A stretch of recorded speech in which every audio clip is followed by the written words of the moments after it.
Good morning. This is the Operations Committee of the Marin Municipal Water District. It's February 16th. So with that, could we get a roll call? Yes, Director Sampson, Here. Director Schmidt, Here. Director Smith, Here. Chair Russell, Here. and Vice Chair Cush is absent today. Have a little reverberation too. Yeah. Okay. Need a motion to adopt the agenda? So moved. Second. Roll call, please. Director Sampson, Aye. Director Schmidt, Aye. Director Smith, Aye. and Chair Russell. Okay. Need a motion to adopt the minutes? So moved. Second. Director Sampson, Yes. Director Schmidt, Yes. Director Smith, Aye. Chair Russell. Aye. I just want to see if we had any public comment. Yeah, I know. I'm getting back to it. There are none. I knew that. Okay, item B, Wildland Fire Services Contract.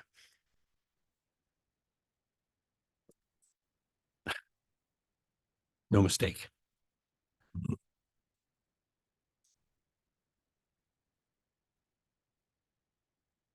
Morning, committee members.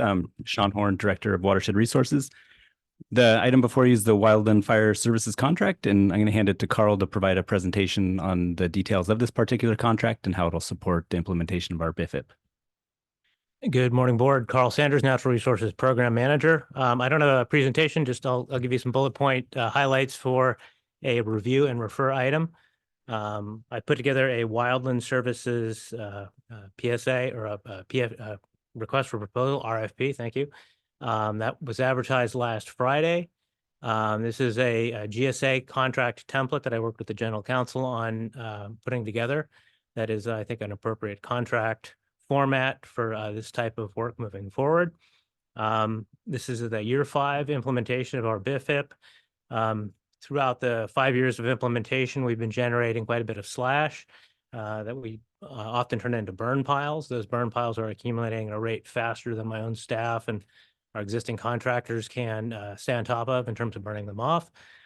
So I put together a contract that I'm hoping to use to support not just pile burning, but forestry work, as well as our prescribed burns that, we started one last year and I've got more in the planning phases. So I'm hoping to use this contract for that purpose. My estimate is it'll be about $345,000, maybe $350,000 a year over the course of the next 3 years, with the opportunity to extend that contract in 1-year intervals after that. This absolutely works in collaboration and support with the MOU that was passed by the board on Tuesday. Whether or not we use Fire Foundry in the same units, and it's still up for grabs, but the MOU that we have now with County Fire will absolutely be important for us while conducting prescribed burns. They'll have the burn boss.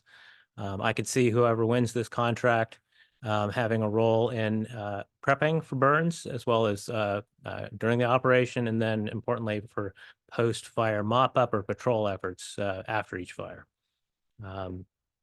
Like I said, the MOU was approved by the board on Tuesday.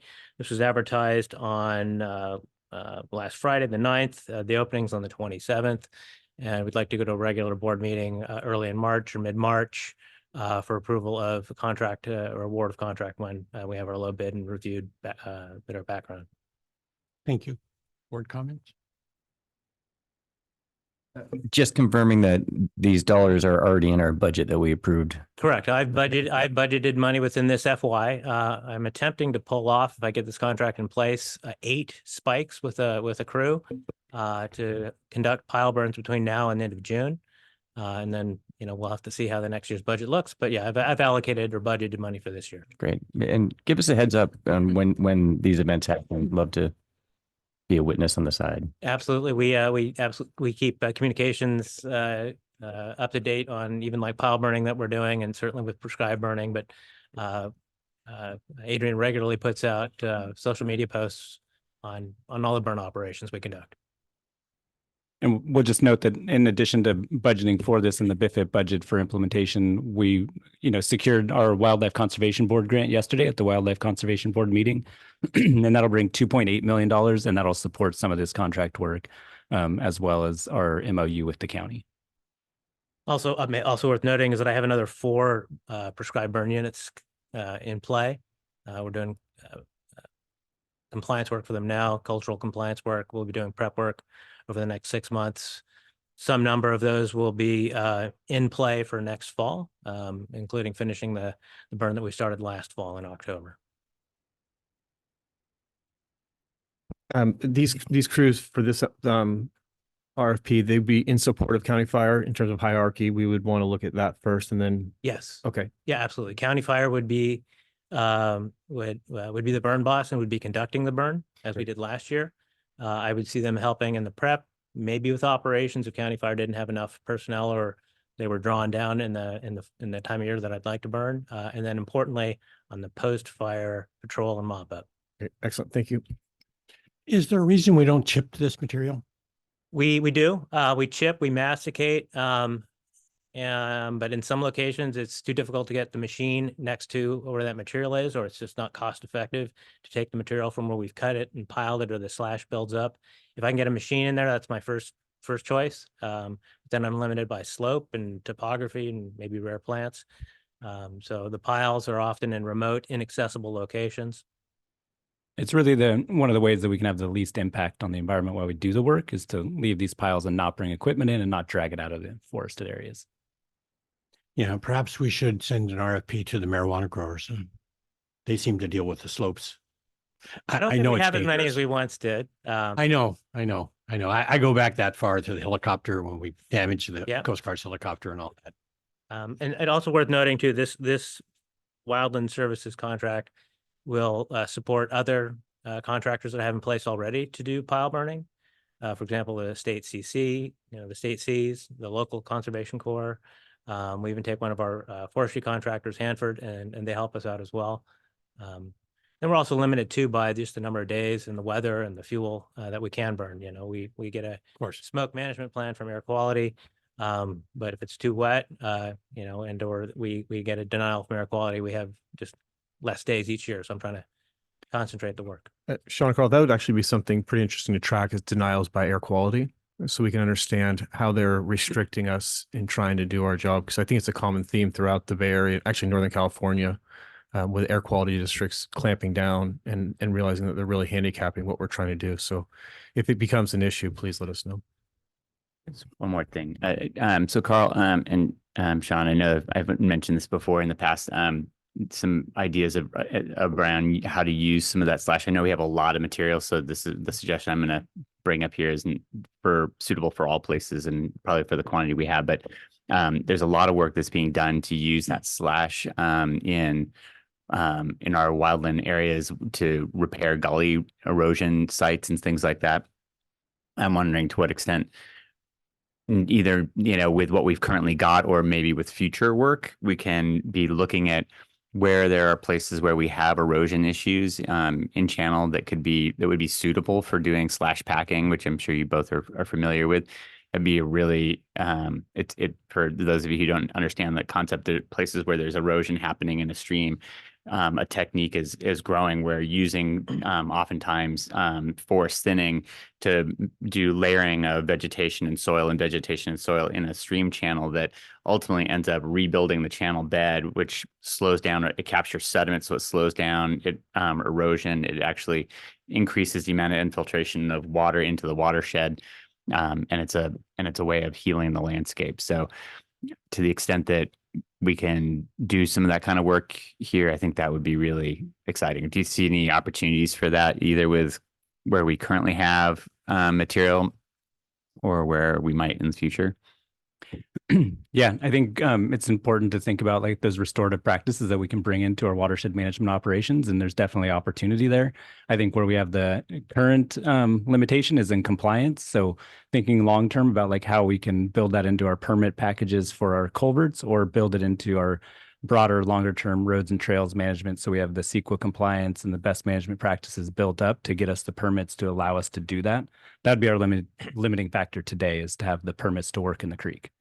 Yeah, the Marin RCD has a programmatic coverage approach that they've used to use this technique and address the permitting issues. So whether we need to wait to the road and trails plan, or maybe we can look at an earlier phase of, securing some permits and learning from the work that they've done, that might help us to bring that on board sooner. So it'd be great to give that some thought to maybe our next round of work. Great. Okay, can I get a motion to forward to the board? So moved. Second. Thank you. Any The- public comment? There are none. Okay. Capital Improvement Program, Marin City Phase 1 Pipeline Replacement Project.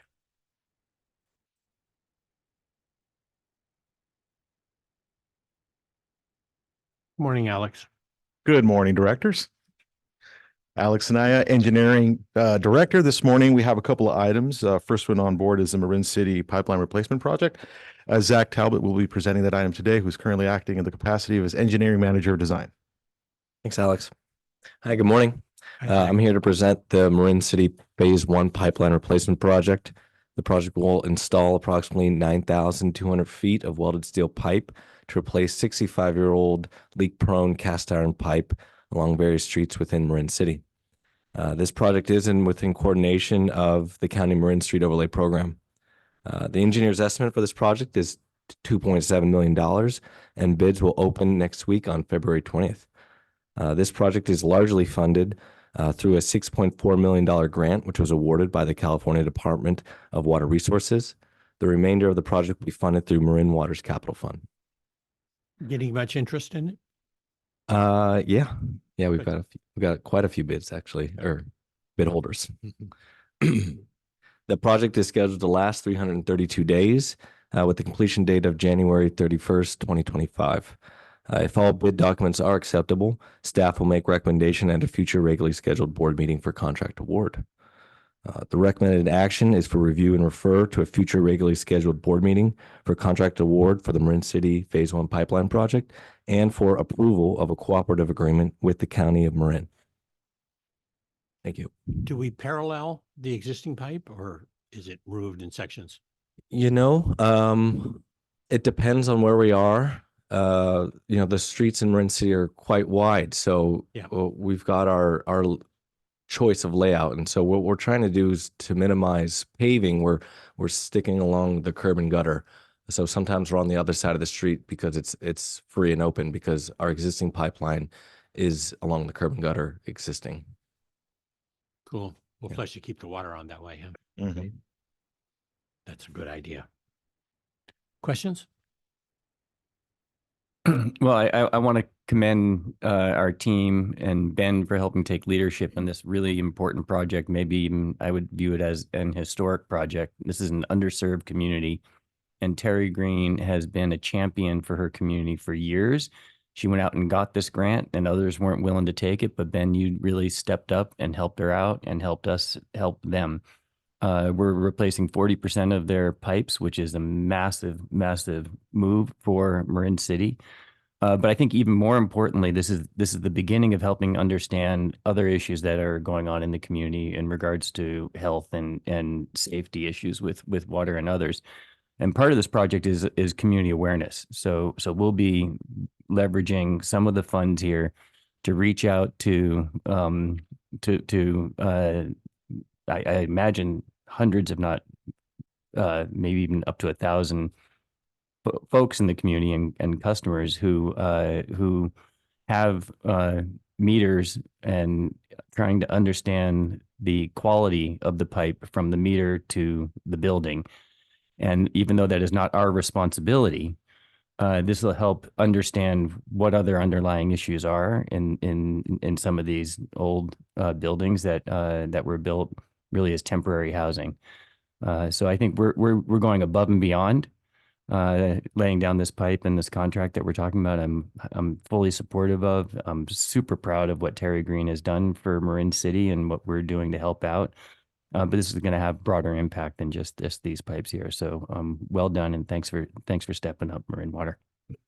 On a just related note, as you noted, as part of the grant, there's community money to support this project, and it's really opportunistic in terms of the connections and ideally, building relationships and ambassadors in terms of understanding our water, because there are historic issues there in terms of water quality and concerns, and that has led the community, it seems, to rely disproportionately perhaps on bottled drinking water. So there's a real opportunity, it feels. And we're fashioning an agreement because we got the money, and the work needs to be coordinated, and that's taking some time, it seems. So I just wanted to share with the board that the timing you'll hear today on the project could shift a bit as we're working through the agreement, and probably bring you up to speed a bit over the next day or so. What does timing yield mean? What's that? You use the word timing yield? No, that was my misspeak. I was just saying the timing you're going to Timing. hear Gotcha. about the project Okay. today may slip a bit as we kind of work through this agreement that's taking a bit of time. Yeah. Just kind of a unique arrangement. Well, hopefully you have a successful traffic control as you did on Paradise Drive. So We'll I try. don't know. That could be a real challenge. Any public comment? Yes, there are. Actually, Mr. Larry Menikis, please. Yes, good morning. On this item, I would suggest that the map that you have in your packet, if you can, for the community, show the phases as to when you're going to do the work, so they understand where the disruptions might be happening, even if it's rough, within this month or that month. I think that'll be helpful to the community. Thank you. Thank you. There are no further speakers. Okay. Can I get a motion to refer? So moved. Second. Thank you. Okay, Thank you. thank you. Spillway capacity and subsurface condition assessment. Now we get to find out about how the GPR's doing, huh? That's a start. So this morning presenting this item will be Alicia Irish, our engineering manager of planning. Good morning, directors. On January 6th, staff issue an RFP titled Spillway Capacity and Subsurface Condition Assessment Services. This request is aimed at evaluating the relationship between existing dam infrastructure and various rainfall scenarios, with an emphasis on changing climate and the increased potential for atmospheric river storm events using hydrologic and hydraulic methods. The original impetus for this RFP was as a response to the Marin County Grand Jury report, Water May Save Us and Water May Drown Us.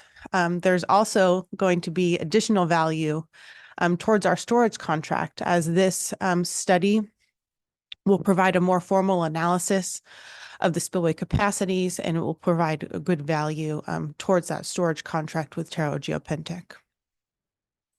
Also, as part of this RFP is a component to perform a condition assessment for the Bontempi spillway in a similar fashion to what we're doing for the Kent, Nicasio, and Sulahuli spillways.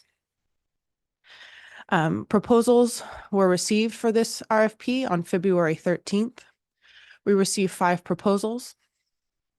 Staff will be reviewing these proposals and will be returning to a future regularly scheduled Board of Directors meeting with the recommendation to the board to authorize the GM to execute a contract with a qualified consultant.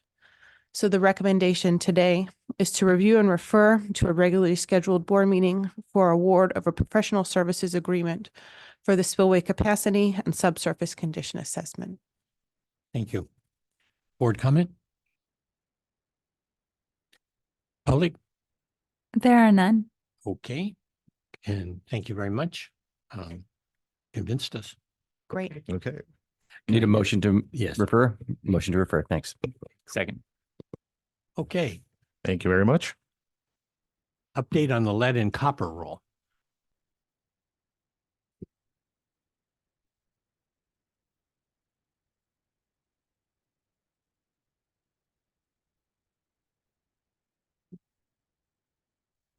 Good morning, Paul Cellier, Water Resources Director. I'm joined with Lucy Croy, our Water Quality Manager, and Lucy will be stepping us through an update on the US EPA lead and copper and the district's activities related to that.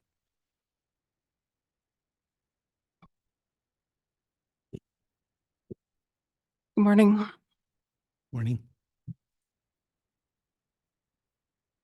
As Paul mentioned, I'm going to be giving an update on the EPA's lead and copper rule and some of the changes that have occurred over the last few years. Starting off, give a bit of background on lead plumbing and why it was ever used. And then step into the regulations and what's developing over the last few years. And then some of the results of the district sampling and investigations that we've been taking on in the field and the water quality lab. So a bit of background first. Why would we use lead in the world ever? Lead, before we knew much, is actually quite an ideal. It could be an ideal material for a lot of reasons. It's malleable, it's ductile, it's largely unreactive. So in a lot of ways, it's good for plumbing if you don't know that it can cause pretty severe health effects when it leaches into water. So actually looking back into ancient Rome, they used lead for plumbing as far back as Rome, ancient Rome.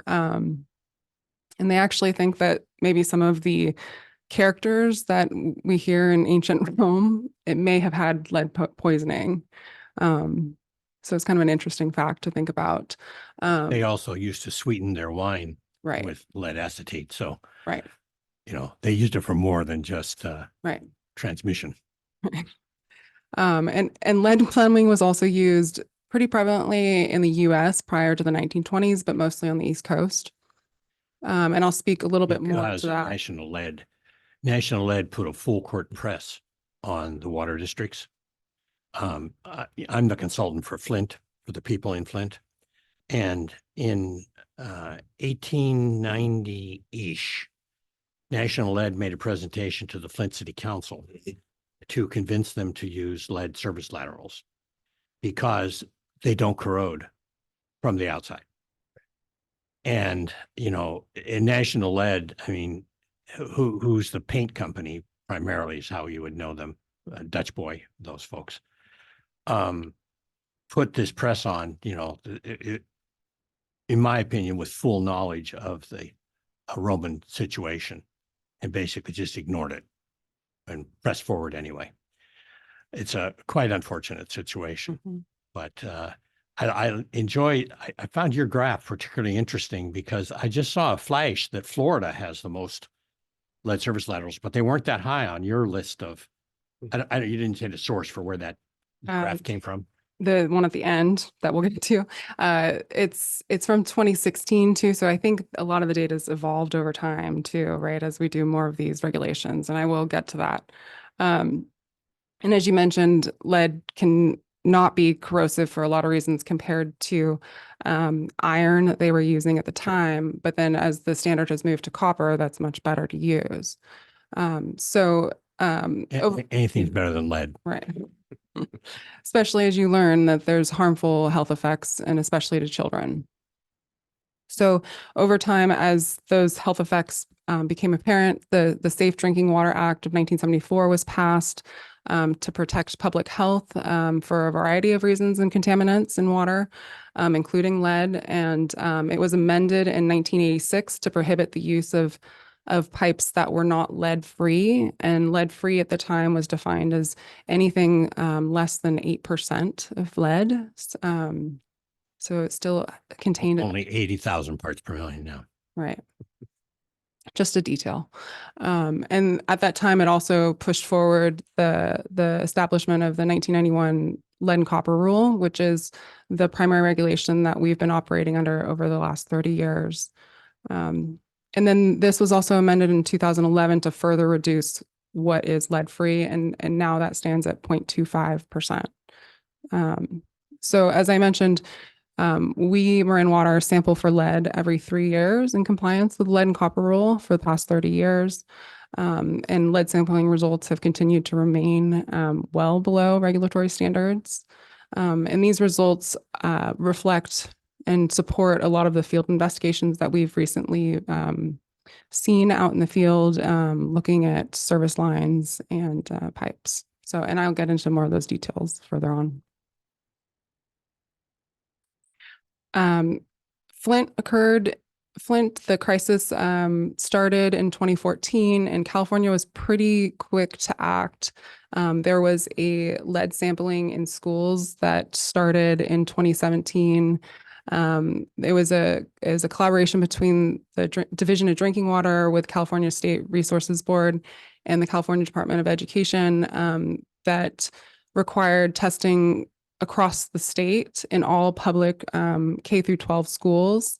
And so staff here at the district reached out to all schools, all public schools, and then also reached out to private schools that were interested in being involved in the program for testing, and ended up over that 3-year period testing at 53 schools in the service area. So there were a few private schools that also opted in.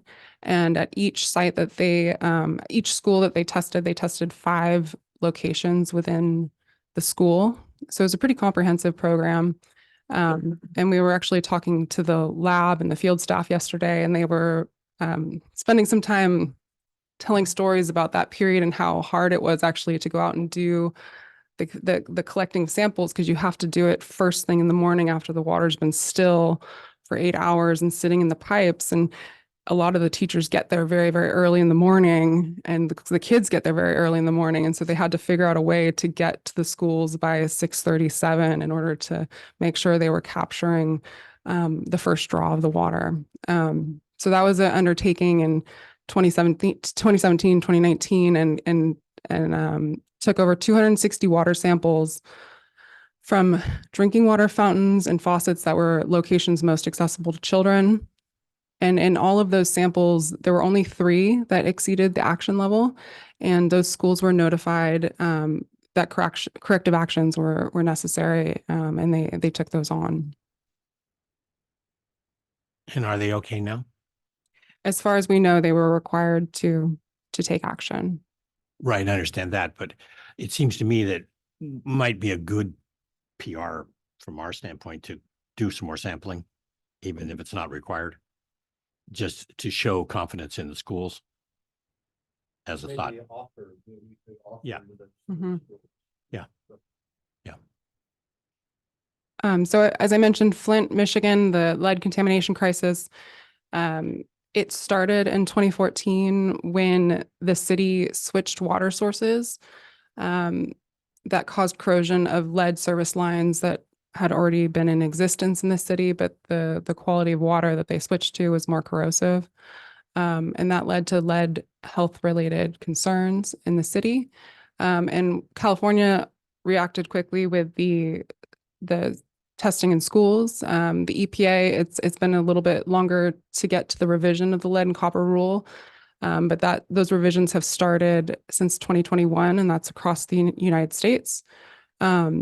The first primary regulatory requirement is to come up with an inventory, to develop an inventory of material types of service lines, and then identify any lead service lines that a utility has, and replace any lead service lines within 10 years.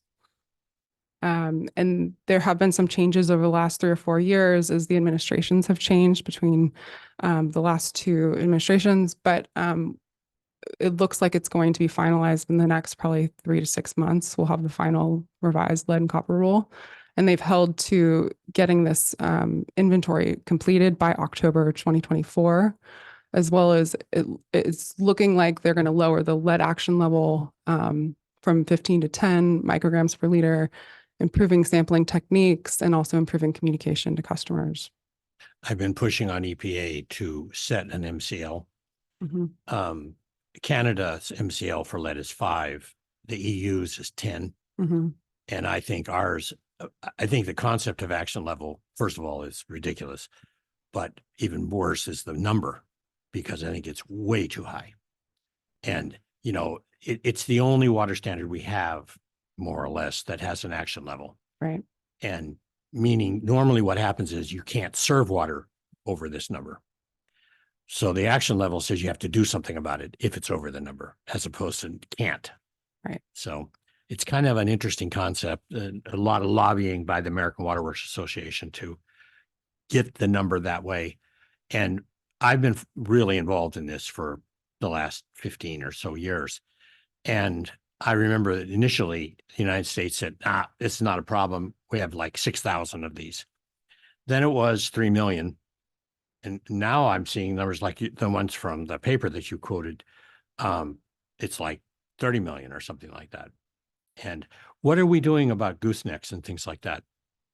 So goosenecks, we largely, our field crews have said that they do not see them when they work on the mains. Goosenecks are the connectors that go from the water main, so our pipeline in the main, to the service lines. And sometimes you can have a goosenecks, which is just a connection. Solid lead. Yeah, that can be lead, and they used lead because it was more malleable to get down to the service line. But our service crews over the last 30 years have said they really don't see any. If they have ever spotted one or two, they've removed them. So What about lead behind the packing on cast iron? say that again. Lead behind the packing on cast iron, you know, when they'll often pour a lead seal in there. Did we do that, or? Do you know? I'm not aware of us seeing that. You're talking about the lead and oakum that's typically Behind it. Yeah. Yeah. Yeah. It's not really touching the water, but Right. it can be wet So there. it seals it in there. Yeah. Yeah. So as I mentioned, the lead service line inventory is the first requirement of the new revised rule that all utilities are required to meet, and we're required to develop an inventory by October 2024. In the graphic up here, this is actually developed by our public information group. It's a little bit lighter on the screen, but it's showing that there's the water main kind of underneath the car, and then there is in blue, and then from the car to the meter, that's also blue, and that's owned by the district. And then from the water meter to the residential house, that is owned by the customer, and that is also the service line. And what's interesting about this requirement is it's pretty unprecedented to have a requirement come from the government requiring you to inventory materials that are on the customer side. We've never, as most utilities in California, we don't maintain records on the customer side of the property. That's usually done when they work on their house and they build their house. We have records to the service meter. So this has been quite an undertaking to figure out how to go about creating an inventory. The service line going from the water main to the service meter, so that blue portion in the middle, we do have records of, and we've maintained it in SAP and GIS. And we also were required in 2020 to develop an inventory by California. California passed a law that required us to. And any that were unknown at that time, we went out and field verified. Our field crews went out and verified. So that part was done. We just needed to figure out the customer side. Aren't most of them the same as the laterals? We hope so. I mean, because it's put in by the same contractor, right? We would hope so, but there's an unknown because you don't know the timing. A lot of times someone will say, okay, we're going to build this house. We'll put in the service line to the meter, and then it's up to them when they actually build the house. And of course, our capital program goes through periodically and replaces pipelines and renews laterals. So Right. And they may not have worked on the other side. But we use copper primarily, right? So it's Right. what percentage are copper roughly? 80 plus. Yeah, I would have guessed 90. Yeah. Is there the ability to trigger something during a remodel? For a homeowner that would force an inspection of this, much like a sewer lateral if you're adding a sink or something like that? Really, it would be a plumbing code question, which is a little bit out of our jurisdiction. So it would be a county. Right. Understood. Or city. It would go to City, the yeah. city. So for some cities, this requirement was a little bit easier for them. They may have had records from building code, from building records. As a water district, we did not have any records. Well, your point is well taken. Of course, this whole standard is different Right. than all the other standards. This is the only standard in the United States that applies at the customer's tap, not at the meter. Right. So it's a completely different concept than the other standards. Logically, one could deduce maybe they should all apply at the tap, but that's a different discussion.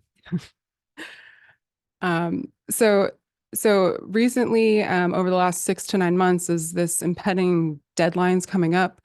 California Division of Drinking Water has provided guidance on how to develop compliant service line inventories that's based on field verification along with a statistical analysis. So working with 95% confidence intervals for age decades of the year that the houses were built.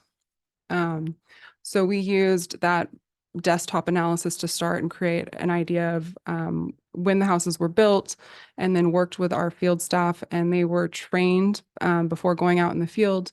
And this is showing a picture of them doing some of the meter reads. So this was the meter reading crews, which definitely increased their workload when they're meter reading. But they were trained prior to any of the identifications to learn how to identify what lead would even look like through visual, color assessments, scratch testing, magnetic attraction or chemical reaction. The results of that were somewhat random in what they could see or not see. So you can see up here, here's some meter boxes that sometimes they can get in there and access it, and they can see what's on the other side of the meter. So on one side is the district lateral, and on the other side is the customer side. And then sometimes there's just too much infill and they can't see it. But from all of that, we've been able to determine over, I think it's 8,800, so over 8,000 service line material types on the customer side. And none of them have been lead. So we have a pretty high confidence that there's no lead based on that field verification in different age groups, even looking back before 1900 for some of them, and in the 1910s, 1920s during that inspection period. Then taking in kind of a bigger view of California, these results that we're seeing in our district are consistent with the statewide trends. This chart is showing some of the trends across the United States. So on the left-hand side is a lot of the Midwest states, Illinois, Ohio, Kansas. And then on the right-hand side are more of the actual Western states. And some of the background for this is that in looking through a lot of historical records, they find that in the 1880s, California cities, it actually started in San Francisco. They published an approved list of plumbing materials that could be used, which meant that and lead was not on the list. So lead wasn't prohibited, but lead wasn't on the approved list. And so that's largely the reason that they're finding that you don't see lead in California, is this kind of backwards non-prohibition per se. I think the other thing that you're seeing there is that the states where the highest ones are right around where National Lead is based. So they're a Midwest company, and they were pushing this real hard in the states that it surrounded them. Canada too, interestingly enough.